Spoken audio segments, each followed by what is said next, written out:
फैसल, बहुत बहुत शुक्रिया आपका। आप वाशिंगटन में हैं और आप मुझे पता वहाँ पर बहुत इट इज़ वेरी लेट, लेकिन आप हमारे साथ जुड़े। बहुत शुक्रिया आपका। जी बहुत शुक्रिया। Thank you. फैसल, मुझे ये बताइए, आप ईरान में भी गए थे अब से चंद माह पहले, और ज़ाहिर है अभी आप अमेरिका में हैं, आप वहाँ पे स्टेट डिपार्टमेंट को भी कवर करते हैं। इमीडिएटली अमेरिका ने तो कोई रिएक्शन नहीं दिया, लेकिन ईरान की तरफ से जो कार्रवाई हुई है, कभी आपके जहन में ये बात आई थी कि ईरान पाकिस्तान पर अटैक कर सकता है? माजी में कुछ इस तरह की धमकियां भी ईरान की तरफ से दी जाती रहीं, कुछ हमें इसके बारे में बताएं। जी, बड़ी ही गैर मामूली बात है कि इतनी सख्त रिटेलिएशन जो आपको देखने को मिल रही है। हालांकि जिस तरह से पाकिस्तान की वजारत खारजा ने कहा कि दो तरफा डिप्लोमेटिक चैनल्स मौजूद हैं, लेकिन सबसे हैरानकुन यह है कि जो अमरीकी महकमा खारजा ने मजम्मत किया वो सिर्फ इरबिल इराकी कुर्दिस्तान का जो कैपिटल है उसके अंदर होने वाले हमले की अमरीका ने मजम्मत की, क्योंकि वहीं पर अमरीकी कौंसलेट भी मौजूद है। और इसी तरह से सीरिया के अंदर क्योंकि ईरान ने कार्रवाई की उस पर भी मजम्मत नहीं हुई। तो वहीं जो पाकिस्तान के हवाले से इंफॉर्मेशन है जो कि खुद ईरानियन मीडिया से पहले गायब हुई और फिर कुछ जगहों तक बाकी थी, तो वहीं से बात सामने आई। तो इसको लेकर ये तो बहरहाल उन लोगों के सामने जरूर थी कि ऐसा कुछ भी मैं भी कि हो सकता है, क्योंकि जो 15 दिसंबर 2023 को हुआ ईरान की सूबा जैदान में, जहाँ इनके 11 पुलिस के लोग मारे गए। और फिर 4 जनवरी आपको याद है कि ईरानी फौज के एक साबिक जो सरबराह है, एक मखसूस उनकी एक ग्रुप है जिसे कुछ फोर्स कहा जाता है, उसके एक साबिक जर्नैल जो है उनकी बरसी के मौके पर जो वाकया हुआ था जिसमें 100 लोग जो है वो मारे गए थे। तो इन सारी चीजों की कैलकुलेशन ईरान के यहाँ हो रही थी और इसका एक मुनासिब जवाब जो है वो तैयार किया जा रहा था। और क्योंकि ईरान ने जो ऑफिशियली अपनी स्टेटमेंट्स की उसमें उन्होंने ये कहा कि हमने जो मोसाद के ऑपरेटिव्स हैं और उनके जो एसेट्स हैं उनको निशाना बनाया है। और फिर साथ में उन्होंने एक और लफ्ज भी इस्तेमाल किया कि हमने दहशत गर्दों के खिलाफ एक बाकायदा मिलिट्री कैंपेन की है। तो ईरान के ख्याल में दहशत गर्द वो हैं जो कि इराकी कुर्दिस्तान के अंदर बैठे हुए हैं।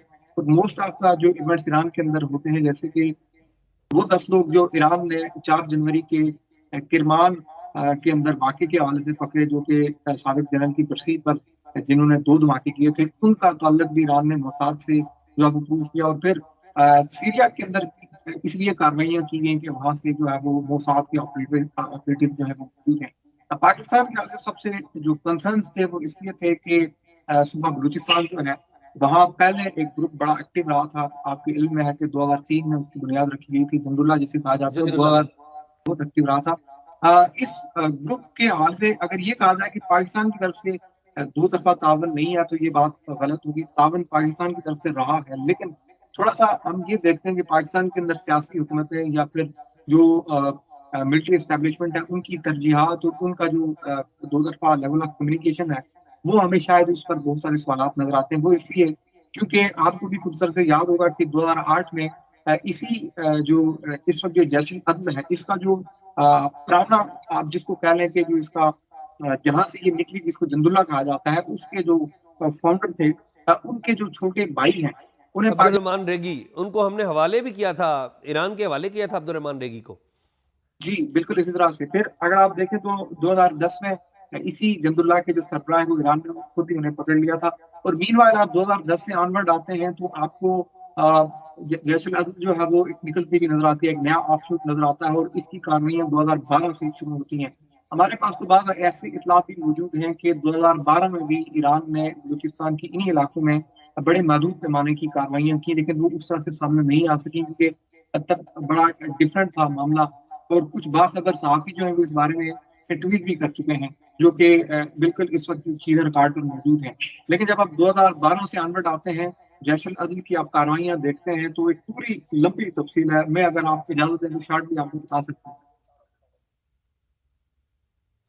फैसल, ये जो बैकग्राउंड है पाकिस्तान का कॉपरेशन ईरान के साथ, ये तो बड़ा बड़ा लंबा है। जल मुशर्रफ जब यहाँ पर थे तो तब भी ये कॉपरेशन होता रहा। पीपल्स पार्टी की जब गवर्नमेंट आई तो ये कॉपरेशन और ज़्यादा तेज़ हुआ। अभी तो एक लंबा अरसा हो गया है। ये आपको याद होगा 2014 में भी इस तरह की एक धमकी आई थी। उस वक्त के वज़ीर दाखिला जो चौधरी निसार थे, उनसे मुलाकात हुई थी। तो उसका जो बैकग्राउंड है मैं चाह रहा हूं कि आप बताएं, क्योंकि आप ईरान के हवाले से काफ़ी चीज़ों को फॉलो करते रहे। जी देखिए, असल पैनिक जो नजर आ रहा है, जो चीज हमारी समझ में आ रही है वो ये है कि एक कंटिन्यूएशन है। जो 2014 में धमकी आई थी उसमें तो यही कहा गया था कि पे दर पे ये वाकयात हो रहे हैं जो कबूल नहीं किए जाएंगे। 2013 में कुछ अंदाज़ा-शुमार मेरे पास है कि 14 ईरानी फौजी जो है वो मजबूरी तौर पर मारे गए थे। 2014 में 5 अगवा के बाद मारे गए थे। 2015 में ये तादाद 8 थी। 2017 में 10 थी ये तादाद ईरानी फौजी की। 2018 में फिर 14 फौजी अगवा हुए। और फिर सबसे अहम ये कि पाकिस्तान ने 2019 में 4 ईरानी फौजी जो है वो बाजियाब करा कर दी थी ईरान को। और अगर आपको याद हो तो 2017 के अप्रैल में उस वक्त ईरानी वजीर खारजा जवाद जरीफ पाकिस्तान आए थे और पाकिस्तान के उस वक्त के वजीर दाखिला जो थे चौधरी निसार अली खान, उनके साथ उनकी मुलाकात भी हुई थी। और उस वक्त दोनों ममालिक ने एक हॉटलाइन बनाई थी कि ये जो रेपिटेशन ऑफ इवेंट्स हो रहा है इसमें से ना सिर्फ बायलैटरल रिलेशंस बल्कि जो हमारे सफारती ताल्लुकात हैं वो डैमेज हो रहे हैं। तो एक हॉटलाइन बनाई गई थी जिस पर तमाम तर चीजें शेयर होंगी और उस पर ये सिलसिला होता रहा। लेकिन उसके बाद आप देखें कि पाकिस्तान के अंदर जो सियासी एक अदम इस्तेकाम भी रहा तो इन चीजों पर उस तरह से फोकस नहीं रहा। लेकिन मीनवाइल मैं मार्च 2019 का आपको दोबारा बताऊं कि 4 ईरानी फौजी पाकिस्तान ने बाजियाब करा के ईरान को दिए। फिर इसी तरह से ना सिर्फ ईरान की फौजी मारे गई बल्कि ये जो जैश-उल-अद ग्रुप है ये म्यूचुअली जो है दोनों मुल्कों को बहुत सारे वाकयात में वांटेड भी रहा है। क्योंकि पाकिस्तान का भी इसमें बड़ा नुकसान है। 2020 में पाकिस्तान के 5 फौजी मारे गए। फरवरी 2021 में इंडियन मीडिया ने एक दावा किया था कि पाकिस्तान के अंदर कार्रवाई की गई ईरान की तरफ से। फिर 1 मई 2022 को हम देखते हैं तो 10 पाकिस्तानी फौजी जो है वो शहीद होते हैं। फिर जनवरी 2023 अभी आपके सामने जनवरी का जो है वो 2023 का साल गुजरा है। 4 पाकिस्तानी फौजी मारे गए। फिर से जून के महीने में 2 पाकिस्तानी फौजी जो है वो मारे गए। तो ये रेपिटेशन ऑफ इवेंट्स है। लेकिन सबसे अहम चीज के आखिरी जो हमें एक मजबूत और ठोस किस्म की चीज देखने को मिलती है पाकिस्तान की तरफ से वो साबिक वजीर दाखिला जो कि अपने ज़ाहिर है कि इंटीरियर के मामला में बड़े एक्सपर्ट माने जाते थे और बहुत से काजी ने सॉर्ट आउट किए जो सारे खान उनके साथ जवान जरीफ की बड़ी इंपॉर्टेंट मुलाकात थी। लेकिन आप ये जानकर जरूर हैरान होंगे कि उसी 2017 की इस मुलाकात के पूरे यानी ये आखिरी अप्रैल के आखिरी हफ्ते में ये मुलाकात थी। और मई के महीने में पहले ही हफ्ते में इस मुलाकात के बाद हॉटलाइन कायम होने के बाद सब कुछ हो गया। उसके बावजूद ईरान से धमकी आई और यही ईरान के जर्नल के चीफ ऑफ स्टाफ जो इस वक्त इन्होंने धमकी लगाई थी कि अगर पाकिस्तान हमारी जो दरख्वास्त है उस पर अमल नहीं करता या जो हम उससे मांगते हैं वो पूरा नहीं करता तो फिर हमें खुद कार्रवाई करनी पड़ेगी। तो ये एक हमें थोड़ा सा डिफरेंस जरूर नजर आता है। तो यही जो शिद्दत है जिस तरह से मैंने आपके सामने रखा कि ये रेपिटेशन ऑफ इवेंट्स है। तो ये जो इस वक्त 2 बड़े वाकयात हुए हैं। ये 15 दिसंबर वाला वाकया जो है और फिर 4 जनवरी वाला वाकया और फिर इसको बड़े शब्दोमत के साथ ईरानियन अथॉरिटीज जो है उन्होंने ना सिर्फ मोसाद के साथ जुड़ा बल्कि उन्होंने इसको पूरा उन तमाम तर ग्रुप्स के खिलाफ एक बड़ा मुनासिब मौका जाना कि बड़ा मुनासिब वक्त है जहां उन्होंने एरबिल से लेकर सीरिया तक और फिर यहाँ पाकिस्तान की बलूचिस्तान में तमाम तर कार्रवाई कर डाली। लेकिन अब अगेन क्वेश्चन आपके सामने ये है कि पाकिस्तान की वजारत खारजा ने इस वाक़े के सामने आने के भी कम से कम 3 से 4 घंटों बाद एक बड़ी मूवमेंट सी जो है वो वजाहत दी।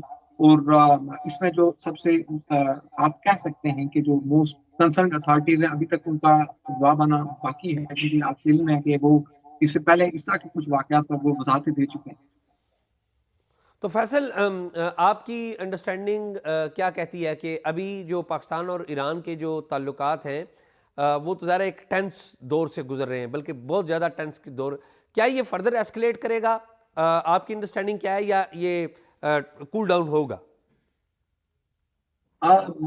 जो इससे पहले की इवेंट्स और जो टाइमलाइन है वो तो ये बताती है कि क्योंकि पाकिस्तान का एक बड़ा एक डिफरेंट सा जो बायलैटरल रिलेशन है ईरान के साथ, क्योंकि आप देखें कि लास्ट गवर्नमेंट जो थी उस हुकूमत के दौरान तो हमने देखा बॉर्डर मार्केट तक खुल रही थी, ये सारा सिलसिला हो रहा था तो बड़ी चीजें स्मूथली हो रही थी और ये चीजें भी साथ साथ एड्रेस हो रही थी। लेकिन अब ये पहला इतना बड़ा एक्सपोज और इतना बहुत ही ठोस किस्म का एग्जाम दूसरी जंग से देखने को मिल रहा है।